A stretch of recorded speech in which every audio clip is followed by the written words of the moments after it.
Let's jump right into today's explainer. We're literally putting on our hard hats right now and doing a complete architectural teardown. What we're doing is reverse engineering exactly how a highly specific, super niche precious metals brand managed to build this massive, intensely loyal community-centric following. And we aren't just looking at the surface level stuff, what they talk about. We're getting into the exact psychological and structural blueprint they use to capture attention, and more importantly, keep it. Because honestly, whether you care about gold and silver or not, the mechanics of how this creator builds their brand are absolutely fascinating. And you can apply this to literally whatever space you operate in. Okay, let's dive right into this. We're going to break this blueprint down into four distinct pillars today. One, the contrarian niche strategy. Two, engineering the perfect click. Three, the anatomy of the script. And four, building the basement community. So starting off with pillar number one, the contrarian niche strategy and how they find optimism in a doom market. Now, the niche here is obviously precious metals, right? But the real magic is their overarching philosophy. You know how the market often feels panicked, just kind of challenging and cruddy? Well, this brand deliberately positions itself as the contrarian optimist. And they ground that optimism in these massive systemic macroeconomic issues. We're talking the potential collapse of the US dollar, soaring government debt, unprecedented central bank actions, and even modern twists like the tokenization of gold, which is basically issuing digital tokens on a blockchain that represent real physical gold. By connecting their daily commentary to these huge looming global shifts, the niche suddenly feels incredibly urgent. It feels deeply important. You aren't just out there buying silver, you're protecting yourself against a shifting global order. The stakes are high. Which brings us to pillar number two. Engineering the perfect click, or as I like to call it, the psychology of the hook. Because look, having a great strategy means absolutely nothing if no one actually clicks. To stop the endless doom scrolling, this channel deploys some highly engineered formatting to drive really massive click-through rates. There are three specific tactics that play here. First up, visual emphasis. They use emojis, like a bright lightning bolt, to literally break up the visual pattern of a text-heavy feed. Second, strategic capitalization. They aren't just capitalizing whole sentences like a crazy person, they're capitalizing power words to create this sense of urgency and speak directly to you, the viewer. Think words like gold, you, or this. And third, the curiosity gap. They tease just enough information to make your brain itch, but withhold the exact answer, so you really have no choice but to click. And this brilliantly illustrates exactly how those tactics come together in the wild. Ready for this, plus when to sell. Just notice how this and when and sell totally demand your attention. That first half, ready for this, that is a pure curiosity gap. You're sitting there thinking, wait, ready for what? But a curiosity gap all on its own can kind of feel like cheap clickbait. So what do? They seamlessly combine it with a tangible, highly desired benefit right in the second half, plus when to sell. You click because you're curious, but you stay because you're promised a practical, profitable takeaway. Okay, so once you actually click, the host performs this masterful psychological maneuver right in the hook of the content. It's essentially an emotional bait and switch. First, there's validation.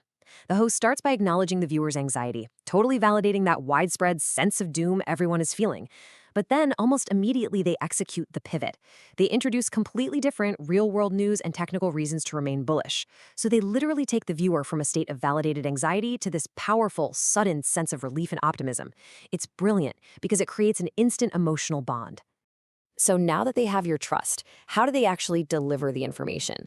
Let's transition to our third pillar, the anatomy of the script and its four-part structure. Every single script follows this very deliberate, highly logical flow. Step one is the expert clip intro. They frequently kick things off by playing a clip from a known authority figure, someone like Peter Schiff, for example. This lets them borrow external credibility right out of the gate. Step two is data verification. The host immediately backs up that expert with hard numbers, maybe pulling up bank price targets from JP Morgan or Goldman Sachs. They're providing the technical support, right? Then, step three is the deep dive. This is where they educate the viewer on something totally unexpected. And finally, step four, actionable strategy. They don't just leave you hanging with a bunch of facts, they give you real psychological investment advice, telling you things like, hold your silver for 5 years and strip out your emotion. I want to zoom in on step three for a second, the deep dive. This is arguably the absolute crucial part for retaining the audience. Because instead of just repeating the exact same tired talking points about inflation that everyone else is doing, the host dives into what they call cool facts. These are non-traditional catalysts that mainstream analysts are totally ignoring. For example, they might start talking about the massive future energy needs of artificial intelligence and how that unexpectedly drives the demand for precious metals. It actually rewards the viewer for sticking around by giving them unique insights they literally can't get anywhere else. Now, what's really interesting about this is how they use sheer, surprising scale to capture the imagination. One of these non-traditional catalysts they explore is robotics, specifically the projection of 1 billion humanoid robots in the future. I mean, think about it. When you're consuming content about silver, suddenly hearing about a billion robots completely jolts your brain. It's this wild, futuristic catalyst that totally reframes how you think about a traditional, physical asset. But a massive concept like a billion robots is kind of too abstract on its own. So the host punches in with hyper-specific data to really ground it. 15 grams of silver. That is the exact amount of silver required to build each and every one of those humanoid robots. You do the math on that, and suddenly you realize just how massive the future industrial demand for silver actually is. By pairing this giant concept with a granular, disruptive fact, the host makes the narrative incredibly sticky. It's highly memorable. I guarantee you're going to remember that 15-gram stat long after this explainer is over.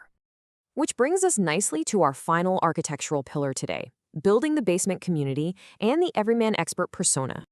Look, getting clicks and retaining attention with a great script is impressive, for sure, but it's transactional.